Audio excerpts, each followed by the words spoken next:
We'll give everybody another minute. I know that break is short. I'll apologize in advance for my voice. It's on its last legs this week for sure. So it's a little scratchier than it usually is. Sorry about that. How many of you are at your first SQL Bits or big conference like this? Welcome. That's awesome. What do you think? Cool. Bits is a great event. Okay. All right. We'll get rolling here. So hopefully this is what you're here for. There's not a lot of technology in this. This is kind of a technology adjacent talk. I'm happy to talk tech. I've written a couple books. I'm SQL at Speed everywhere online. If you want to reach out, offer feedback directly outside the forum, that's fine too. Chat about the book stuff, AI, data, cloud migration, race cars. That's really what I like to talk about. Like, I enjoy this stuff, but I really like race cars. So I get to play with that thing every once in a while. So it gets a shot in the slide deck as well.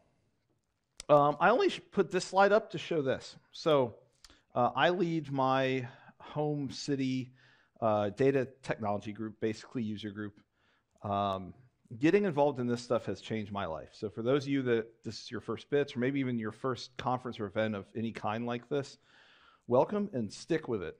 I wouldn't have had probably the last 4 jobs I've had, wouldn't have a lot of the friends I have, a lot of the experiences I've gotten to have over the last several years as a speaker, as a volunteer, as an organizer, without getting involved in this stuff. So find where you plug in best, and it's for the most part a very good group. So thanks for being here.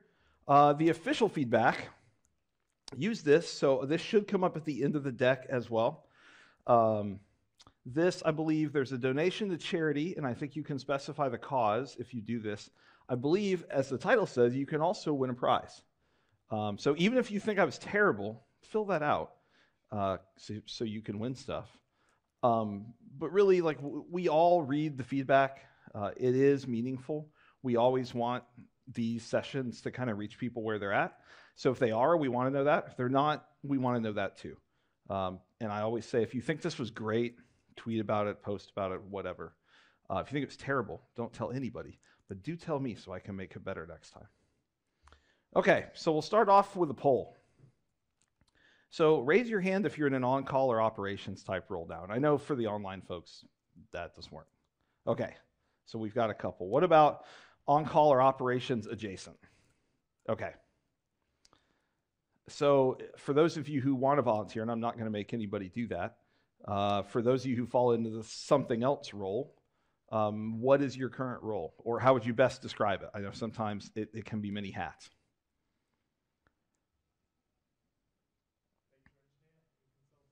Okay. Well, I've been a consultant for a while too, and a lot of this is transferable. There's typically, in a normal consulting gig, I'd say, there's not that panic of, oh, the system's gone down, I'm the only person responsible for it. But there's still deadlines, client pressure, boss pressure, all that stuff. So I'd like to think this is relevant kind of beyond what the title is. A lot of this stuff came from roles that I had that were on call, that were incredibly stressful. So raise your hand if you're feeling like the next slide. Sometimes, yeah. So just to continue, so as you know, every session here, we're contractually obligated. If we're not talking about Fabric, AI has to be in there somewhere. This was all Microsoft Designer made, so there's a few images in here that are this. So yeah, I did not actually make this. The robots did. How many of you want to feel like this slide? Yeah. Also fake, but it looks very, very nice. So yeah, so that's what we're here to talk about. Some of the things that have helped me. This session is best, so I don't submit this a lot of, and it's best when it's interactive. So I'm never ever going to force somebody to be like, you tell me something. But if you have questions, comments, feel like I've left something out, feel like I've stated something that's not right, let's go back and forth. That makes this much more fun for everybody, including me. So what are we going to go through here? We're going to talk some practical advice, just kind of set the stage for why I made this session and why I think it does really help people. We're going to share some stories. I certainly have some. I certainly welcome yours too. and I'll repeat those for the online folks. I'm going to offer some personal advice. So I'm not a mental health professional at all. I do nerd stuff, just like most of us here. Some of these things have really helped me. Some of the advice, and I'll call it out when it is, was presented by mental health pros. Hey, when you're talking to people about this, you should recommend that they do X. So I will point that out there when it has that little extra credibility. And then we're going to share some more stories, and then we're going to end. I know it's party night, so I do not intend to keep you late at all. And for questions, like we have the sign for online. I'd say if you want to raise your hand, that's fine.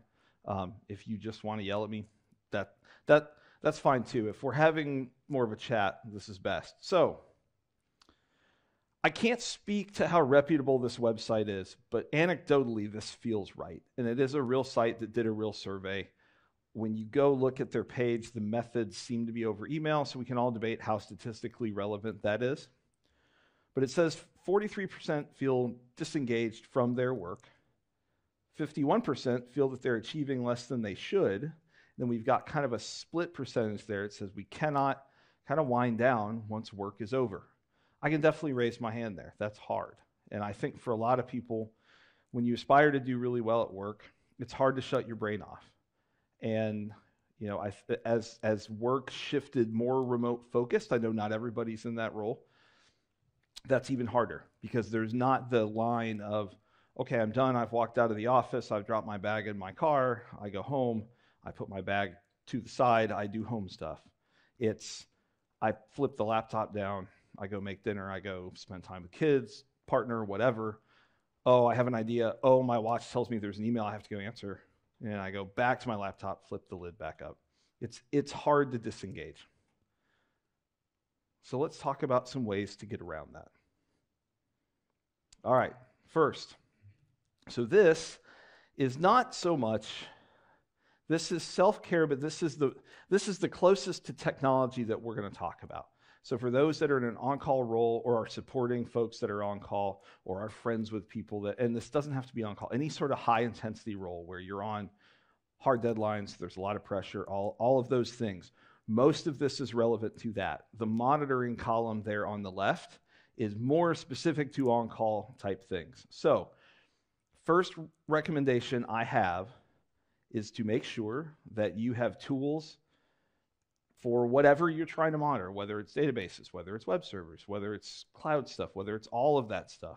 Whatever it is, make sure you have a tool that's relevant to that and gives you the information you need, because we're all calmer when we have the information we need to solve a problem. The problem is still that instant moment of stress, right? It's like, But when we're like, okay, I've done this before, I open this tool, I go to these screens, it's got everything I need, I can diagnose the problem from there, engage with other teams, other people, whatever, that can help. However, I have been in the spot where I've been told your role is very important, you're supporting software that's critical to us. I say, yes, I know, very, very stressful. What's my budget for monitoring tools and things like that?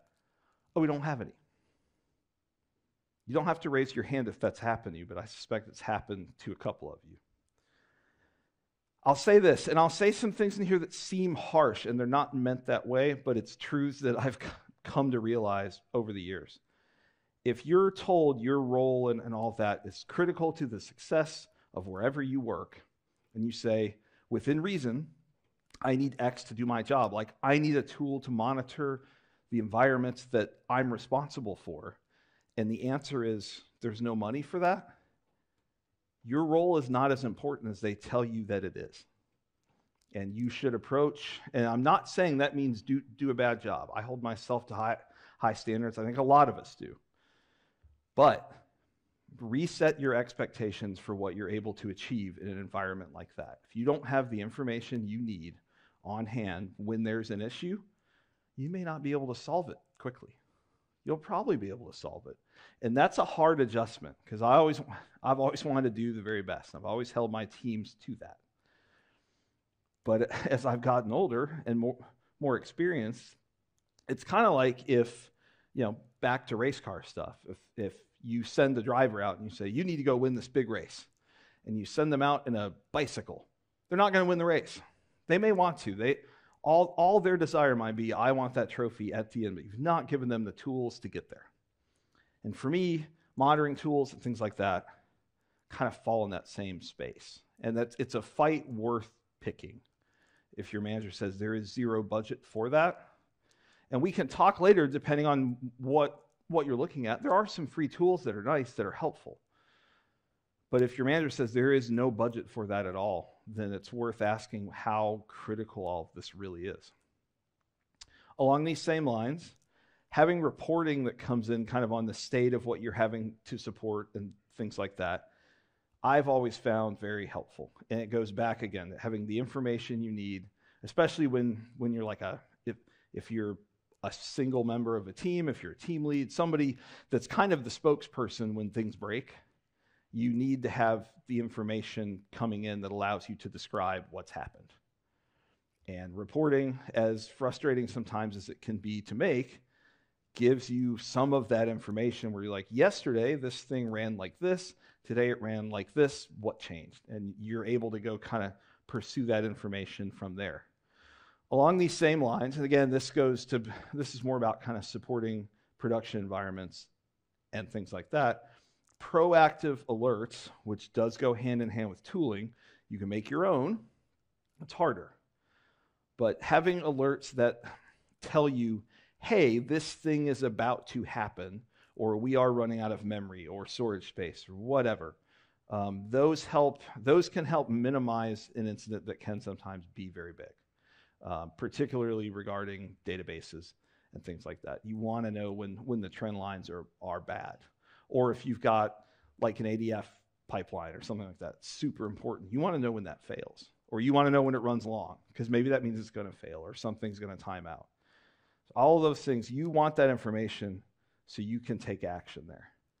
Any thoughts on that or anything you feel like I've missed?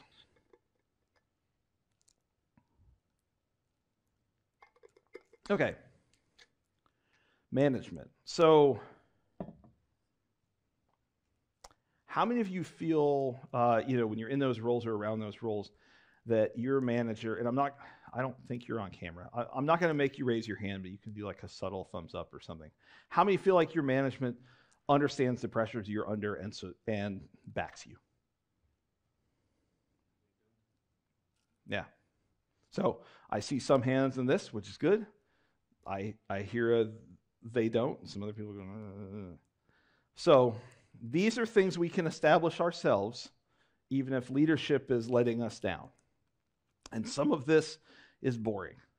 And having been the one to set it up and write it up, or when I've done it or I've told somebody to do it, I recognize it's boring and dry, but it's important. So things like updates and patching and restores and any sort of regular incident that seems to happen, establishing processes and procedures around what to do, who should do it, when does it need to get done by, all of those things is essential. And it sounds like, oh, you're kind of putting me in a box. I prefer to troubleshoot and kind of fly by the seat of my pants. This actually calms you down. It's something that I came to learn over the years, because when I was younger, I used to be that. It's like, I don't need that stuff. Just when stuff breaks, I'm pretty good. I'm going to figure it out. I'm going to do all this stuff. Well, if you realize you're putting yourself under a tremendous amount of stress, like your body, you physically feel it. It's not good for you. You realize you need to write this stuff down. Hey, this happened 6 months ago. I did this. Team A did that. Why don't we write that down so the next time it happens, there's not that panicked phone call. Maybe even we can put it in a run book or something like that. So if you're not the one responsible, you're not the first line of like overnight stuff, you could say, hey, when this happens, we saw this, do step 1 through 5. You could put that in an Azure Data Studio notebook even. ADS is very, very cool and very handy across multiple languages and things like that. You can put text, you can put code, so you can put steps, videos, web links, GIFs, all that, and say, do this, this, and this, and it will fix the problem we had. So yeah, this stuff is dry. Yeah, you can make it a little more fun. Notebooks are really helpful in that way. Practice is very important too. So I'm curious, how many of you have a non-production environment, whether it's development, test stage, dev light, prod light, whatever it's called, where you can test things going wrong. Excellent. That's the most hands I've ever seen for that. How many of you are given time on that environment or given space on that environment to test things like this? Like, hey, I pull a cable or pull a virtual plug or whatever. These things happen and the team goes and handles it. So I see a few nodding heads. That's awesome. If you don't have that, agitate for that. It is important. This goes a tremendous way to calming not only you down, but if you're a part of a team, it calms the team down because we've all done this before. Even stuff that's really scary. Like I have looked some SQL servers in the face that were in a very bad way on systems that were very expensive. And I can feel it now. Like I hate that feeling. Practicing those kinds of huge failures, particularly one you've seen before, it's worth asking for an environment, especially in the cloud. We can set that up and we can do this kind of test and we can burn that right down. So we're not asking our boss for, hey, I know I have this 50,000 pound environment here. Well, I need a 50,000 pound environment over here because I got to test when this one breaks. And they're like, no. But if you say, I'm going to set this up in the cloud, it's going to be up for a few days. It's going to cost 500 pounds.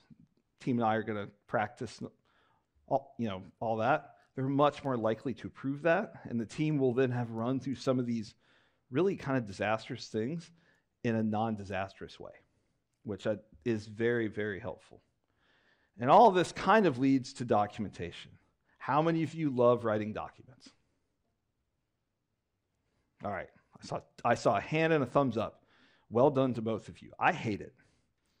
And I used to call it kind of a necessary evil, but in this context, it's not.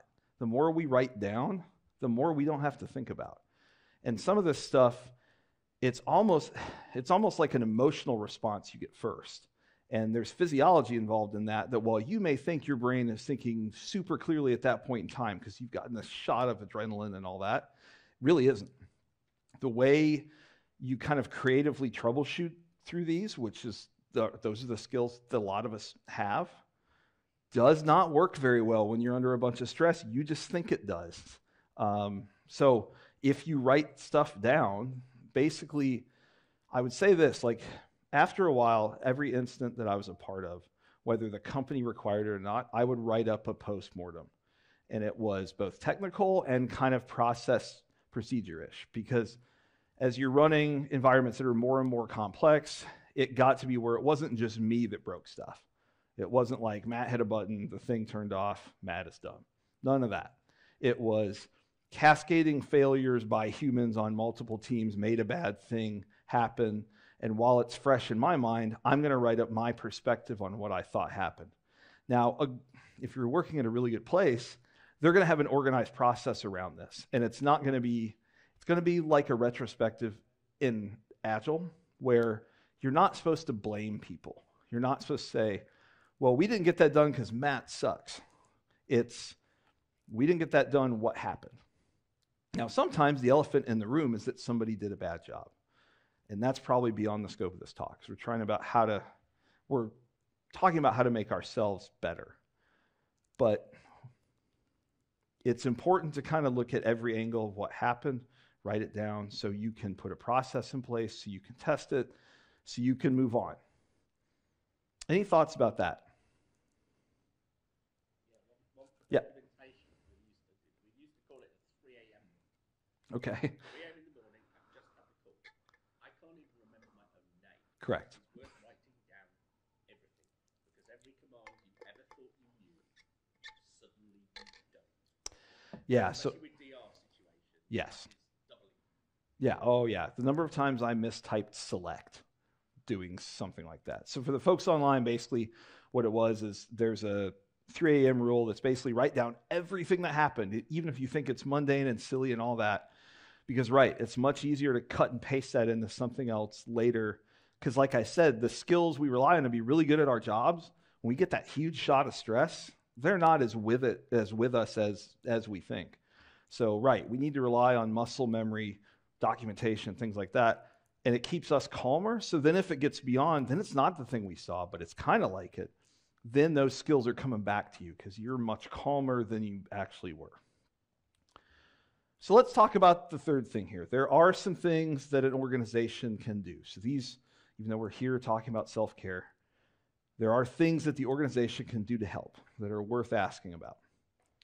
So like I said, when you're running environments that are fairly complex, it's important to understand not only the responsibilities within your team, if you're fortunate enough to be a part of a team. Obviously, if you're not, that chart's pretty easy. Me, everything. And I've been there. And if you're there too, I'm happy to talk during this or afterwards about some things that help me that aren't on these slides.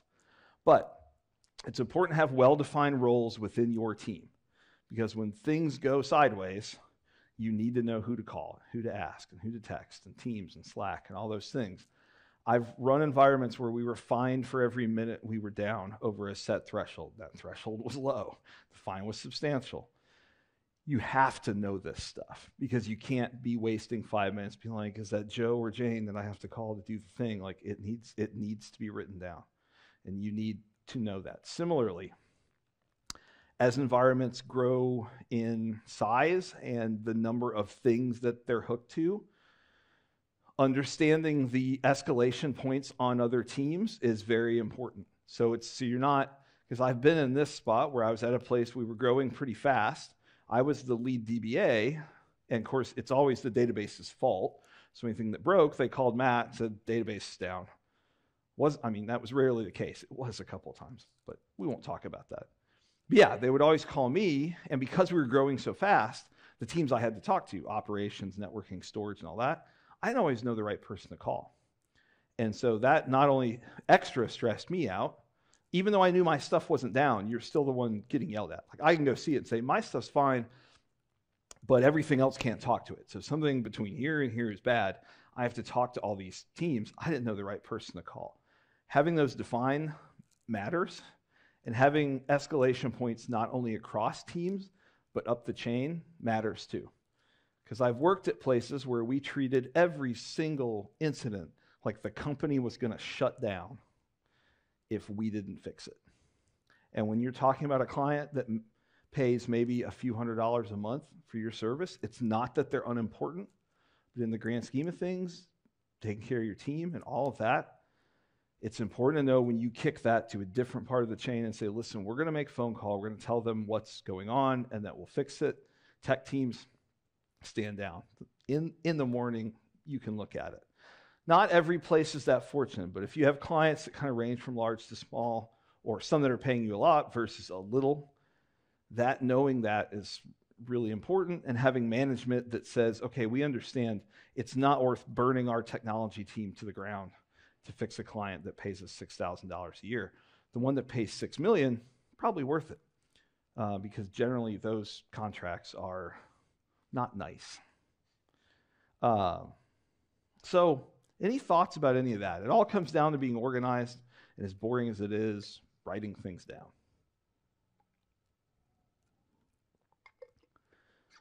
All right,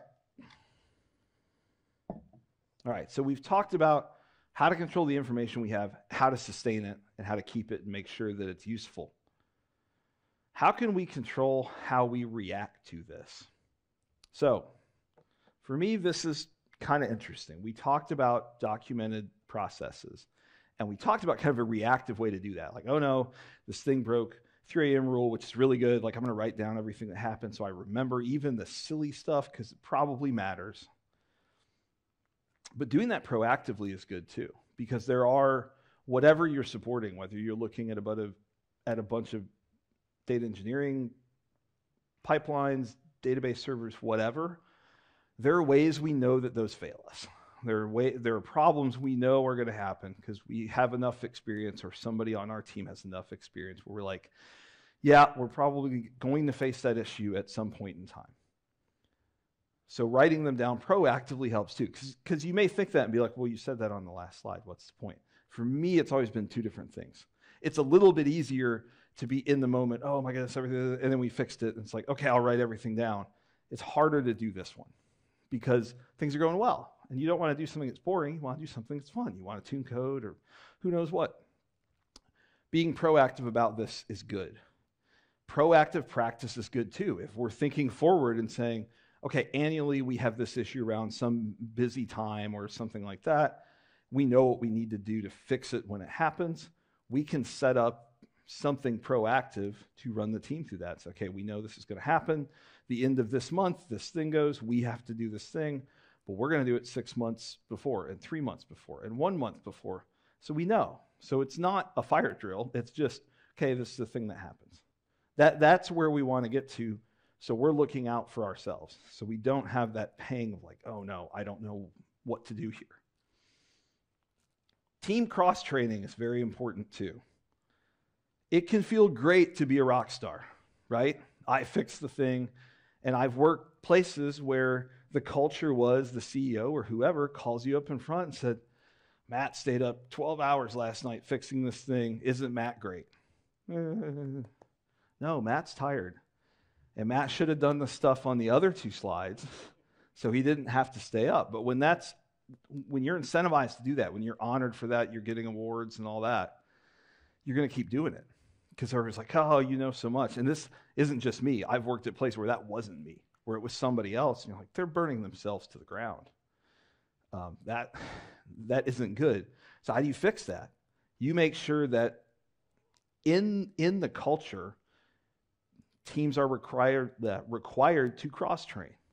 So the one rock star who probably does know the platform really well, is very senior DBA or dev or whatever, they have to pass that knowledge on, just like we're here for.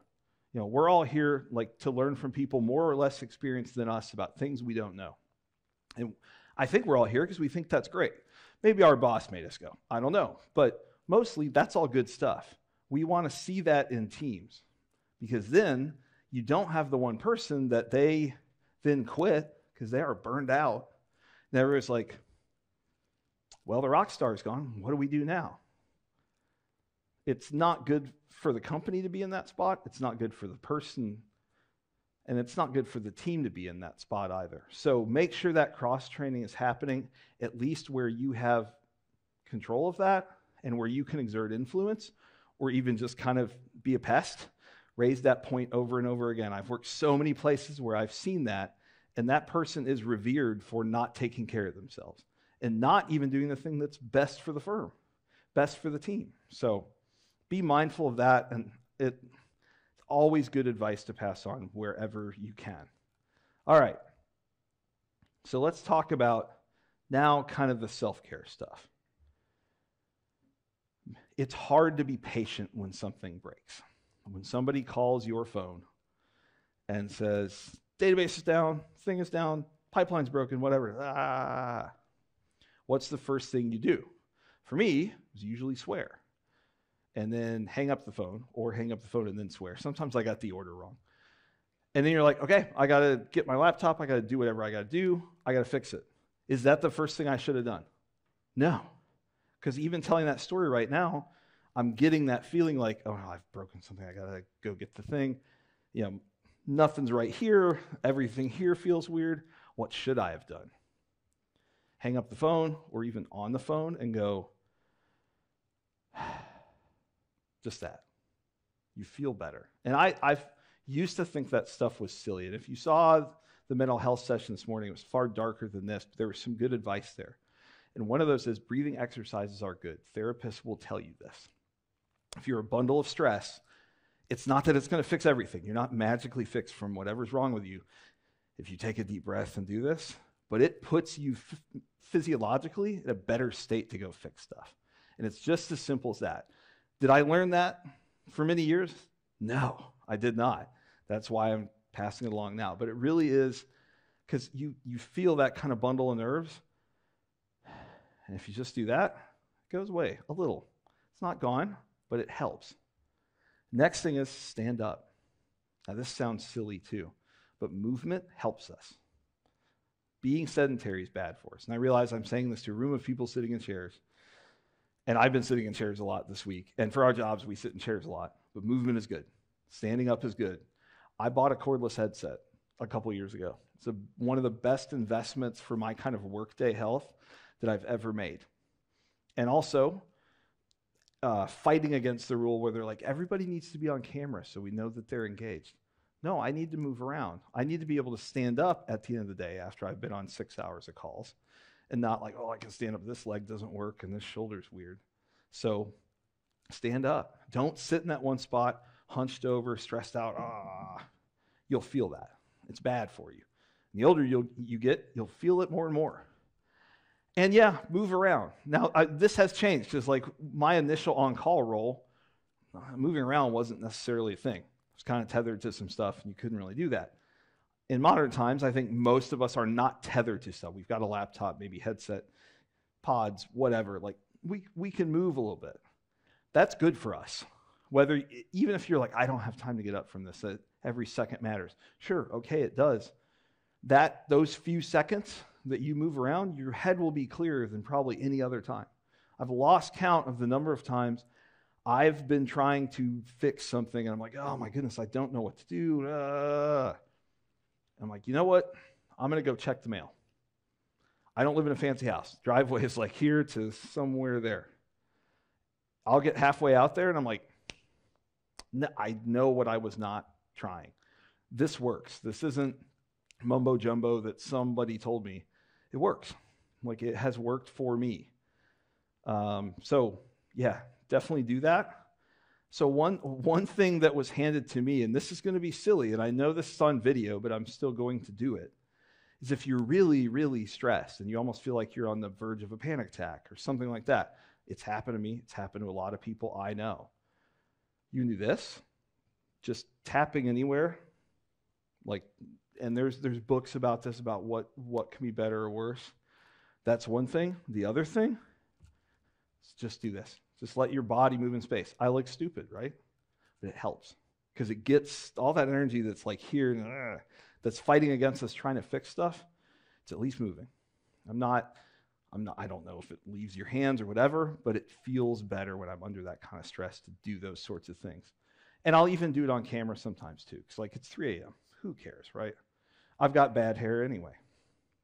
Any thoughts about that or anything you feel like I left out before we get to focus? Yeah. So for the online folks, that was making a log of issues you fixed. Like you said, basically one line, this was the issue, this is what I did. And similar to my headset, standing desk can be wonderful for that because they do, right, they keep you in a healthier frame. Yeah, I've never liked those, but that's just a personal weird thing. But those can be great. And you're right, it is an expensive spend. My cordless headset wasn't cheap. Desks are more. Think about it this way, though. If you go Google, Bing, whatever, and look up what a sedentary lifestyle, what impacts that can have on your health, cost to fix that stuff, the longer you can prolong that stuff, a desk is it's a good way to spend money because you're probably going to be at the doctor sooner rather than later handling that stuff. I've put myself in the hospital doing this stuff. So I don't recommend that at all. That was more expensive. A standing desk would have cost much less. U.S. healthcare is great. All right, focus. So now that we've calmed down, we've kind of figured out how to take ourselves a little bit out of the kind of freaking out, threatened space. Is it our team's issue? So like I had an issue once. I was at a place we were supporting a platform that was moving to the clouds. Some of the stuff had moved, some of the stuff hadn't. A critical database hadn't. And so we are in this spot where everything had to call home to that, but like all the web servers and most of the other database servers are in the cloud. I don't recommend this, but it happened because of reasons. All of a sudden, that the whole platform gets an error that the database is not returning anything. So they're making calls, and the error was basically like the database is not answering us. Okay, sounds like a database problem, right? They light up my team, and I didn't do any of this stuff. I was like, what happened? Oh, this is bad. All of our biggest customers were calling, $1 million contracts. We're going to fire you guys. Blah, blah, blah. So I didn't follow my own advice at all. And it's the reason this point is on here. Is so we looked at all our stuff and we're like, nothing's down. Like everything is working great. Things are a little quiet because things can't talk to it. Our stuff's fine. And so we go to the other team and of course we didn't have escalation points defined really. So we're just like talking to people in Slack. Is your stuff fine? Yeah, it looks fine. The issue was the network provider between those two that we didn't monitor because we trusted them to monitor their own service, lesson learned, was down. So our express route between the cloud and ground was down. And the error that was actually not coming back, the error that our web servers were saying, whether the database server times out or never answers for whatever reason, that's the error it gets. Had any of the team leads involved taken a deep breath, refocused, said, is this my team's issue? We would have pretty quickly honed in on what it was. So we were all pretty good. We knew that our stuff was fine. They knew that their stuff was fine. We didn't think with a clear head. It all got very political, very fast, and none of us stood up from our desk. I was on the call. None of us moved. So think about that. That deep breath is going to help you figure out if it's really you or your team's issue or not. And from that, should other teams be engaged? And it goes back to that last slide where we have those points defined, and if we don't, go back and do that. We need to make sure that we have that, because then it's like, okay, listen, I'm reasonably confident our stuff is fine, but I need to go talk to this team and this team, so I think maybe the issue's there, but I'm going to approach them calmly and say, hey, we've looked at all of our stuff, it's all green, whatever. Can you have a look at your stuff? Because we feel like the issue's between us and that, and you're there. That can help. And I say this, even though it's silly, when an issue like that happens, has anything changed? Now, that can be really hard in a complex environment, big companies, things like that. There's no one person to ask, hey, did you guys push code? There's like 50 people on our team. I don't know what to. So that can be a challenge, but it's a question worth asking, because a lot of these failures, especially in highly available environments, come down to something as simple as somebody changed something. It's rarely the technology and software that fails us. Sometimes it is. It's rare. It's usually somebody well-intentioned did something. It caused an issue somewhere else that we didn't plan around. But if you find that person and approach them calmly, or that team, and say, did your team push something? It's going to help us all get to a place where it's like, okay, we've isolated what the issue probably is. Let's pursue it from there. Any thoughts on focus before we move on?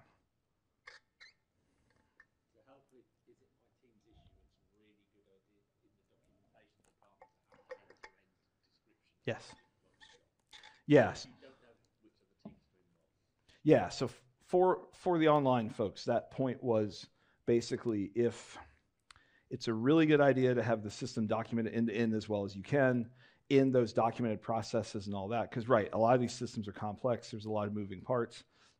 If it's clearly stated somewhere what all the parts are and what they do, whether it's in a document or in a system manual or whatever, it's good for people to know that. Because, sometimes it's not as simple as one person runs the web server, one person runs the database server, and one of those two things is down.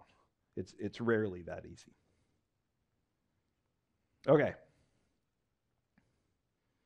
I don't think we're supposed to swear, so I've edited this slide.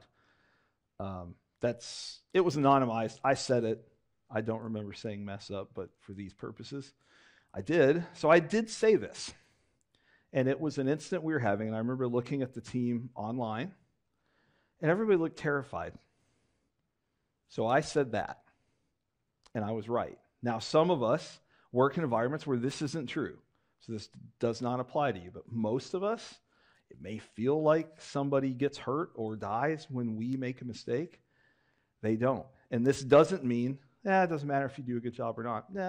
We're down a couple days, no worries. Worries. Somebody's probably going to be looking for a new job. But that statement helped. Like, I could see it on their face. And I was trying to be humorous, whether it was or not, I don't know. But it was truthful. Like, we were giving people bills for a service. That was what that platform did. They don't want them anyway. And it's now the people paying us to generate them want us to send them. But just saying something like that, injecting a little bit of humor into these kind of calls and these kind of situations helps. And I'll say anecdotally, sometimes swearing helps too. But I'm not endorsing that you should swear in a professional environment. You absolutely should not. And if my kids ever see this on YouTube, don't. All right. So let's talk about some key points here. Failure can be depressing, right? I think a lot of us know that feeling. You don't meet a goal, or something you designed fails and lets something else down. Feels awful. Really, really bad. Go back to that other slide. Was anybody injured? Did anybody die? Doesn't mean it's not important, but in the grand scheme of things, and something I've had to learn over the years, because I'll be honest, the way I was raised is like, you don't make mistakes. You're always capable of better. That's why I love driving race cars. There's no perfect lap. It's like, that was a really good one. I probably lost a tenth there. But that's in a professional environment outside of race cars, which is artificial and weird. It's not healthy. You'll get good performances out of people. They will burn themselves out. You heard it this morning from some of us. You're hearing it from me again too. You will burn yourself out. It's important to step back and get perspective on how important this really is. It's very important, but it's not as important as it feels like it is, because we tend to internalize all these things. And this can weigh you down. So if you're not in a position, if your manager, your boss, team lead, whatever, not putting you in a position to be successful, be vocal about that. And listen, I realize not every environment cares about that. I've had bosses where I had wanted to say, it's really hard to work like this. Like, we don't have budget for the things you say we need. Standards are our budget doesn't meet the standards we're holding ourselves to at all. People are struggling. People want to quit. People are super frustrated. And had I spoken up, somebody probably gets the gate. It might have been me. So why it can be helpful to come to these events and network. It's out of the comfort zone for a lot of us, including me. But the broader your network is, the more freedom you have to speak up in a situation like this. That you are not giving me, my team, whoever, the tools we need to do the best job we can for you, the reason you hired us. And you should feel free to say that. And if your work environment doesn't free you to say that, start pursuing one that does. Yeah. What now? Perfection is one of the enemies. Yes, perfection is an enemy. The other one is who is responsible. Yeah. If I can't look and see who is responsible, it's dangerous to conclude it's me. Well, right. So, yeah, not being able to figure out kind of at that time who's actually responsible, you feel like you own all that. That's why those escalate. So some of this may seem like, man, you're talking a lot about documents, and like, I thought this was going to be like self-help and all that. It is. It's just we're coming at it from an angle that maybe you didn't expect. Like, this stuff all helps. It does help you calm down. Make sure you know the SLAs that you're held to. So sometimes managers can act like you're running the most important system in the history of the world, and nuclear missiles fly around the world if you make a mistake. The SLA it can be down for a day or two. I've worked in systems like that where they were like, oh, and we had 24 hours to bring the system back. That's rare. I'll admit that. But understand what those are. And it helps you gain perspective, like what the slide says. If you're like, listen, I've got 2 hours to figure this out, you do have some time to walk around. Go make a tea, something like that. Like, do the stuff we talked about, do it for a couple minutes and say, okay, I need to fix it. I know when I need to fix it. I know who I need to engage, and off we go. But you're in a much better mental and physiological space to do that. Yeah. That's actually, I don't know that you meant it. It's a perfect segue to this. So the point for those folks is basically, if the system is responsible for sustaining lives, or lives can be lost if it goes down, make sure it's highly available. There's contingency plans for systems, for people, all that. Look at the title of that slide. You're not highly available. If you're the rock star, and a lot of the people that come to a session called this usually are in these roles, and it's like, man, this is hard. I don't know if I can do it. You're not highly available. Nobody on your team is. Everybody's a unique person. So understand, when you're asking somebody to work overnight, they need time to come back from that. We're not robots. I remember a time where I thought that was fun. It's like, I do, because like, you're saving the world, right? I'm the only person there. It's a small shop. It's like, I know how to fix this. I fixed it. I'm going to go get a coffee and a donut. I feel great. And I remember like one of these nights, I stayed up all night doing something. My son was little. He was like 4 or 5. He sees me with like a Red Bull and like a bag of popcorn. And he comes out of his room to go to the bathroom. He's just looking at me. And he's like, Dad, did you miss your whole entire bedtime? He was so confused. But at that point, I thought that was cool. It's like, I'm, that's what I'm supposed to be doing. Like, the company needs me. It's a great feeling. It's terrible for me. I made myself sick. Really, really bad. As a side note, Red Bull's not great for you. It's another story. Understand, as much as the team is willing to be open, what matters with people's time. Like, you want engaged employees. Some of my best employees have been, I'm dialed in. You don't need to know about my personal life at all, but yep, I'm here for you, and they were. Also, some of my best have shared what was going on outside, said, listen, I've got this going on, I've got this deal. I need you to work with me on that, and you're going to get the very best out of me. Both are okay. Everybody's unique, right? Everybody's coming from different backgrounds, perspectives, all of that. If you can, make space for all of that. I've never asked people to share or forced people to share, and I've never said, it's all good. Tell me how I can get the best out of you, and I'm going to make that happen. And that third point is very important as well. If you're persistently working overtime, it's not generally because the people are bad, it's because the leadership is bad. Now, sometimes it means the leadership is keeping somebody in a spot that they should not be in. If that's your concern, we can chat after this. But understand, like, if you're persistently working overtime, it's not because you're bad, and it's because they've given you too much to do, and they don't care. And if you've raised that and said, listen, this is not sustainable, we need more help, and they're like, no, you're doing a great job, they don't care. And that's where it comes back to having that network, reaching out, all those sorts of things, to be comfortable to speak up and be a little more vocal about that. Say, no, listen, this is going to stop. Almost last but not least here, I had somebody say this to me, and this is more from a consulting background, but it kind of applies to everybody. It could be the client, could be the company, whatever. This isn't true. They are very important. I want to take care of every client I have, and I want to do the best job and deliver everything we've said. But it's important, I think, to be honest, within reason. I'm not going to share everything that's going on with me, or everybody on the team's not going to share all their personal issues and all that. But I want to be open about, listen, like if I need to step away for an appointment or something like that, that's okay. Because what this leads to is going to need you to skip that doctor's appointment because we got a meeting. No, you don't need to pick your kid up, find somebody else to do it because we've got a meeting. You can miss the start of soccer practice, ballet, whatever. We have a meeting. This is a slippery slope. Somebody tells you this, say they are to me in the context of my work. Absolutely. I want to give them the very, very best. And that's where it stops. All right, so let's talk about a few more things. Just kind of go over, and this seems basic, right? Make sure you're moving around. A lot of us have watches and stuff. Mine yells at me. When I'm on a trip like this, it's great. It's like you're walking everywhere. This is amazing. At home, not always doing that. Make sure you are. Set those goals so it encourages you. Make sure you're eating. Don't skip lunch because you're like, oh, I don't have time to eat. Eat something. Fruits, vegetables, like something quick. You have time to eat. Like I said, I've supported things where down by the minute was really, really bad.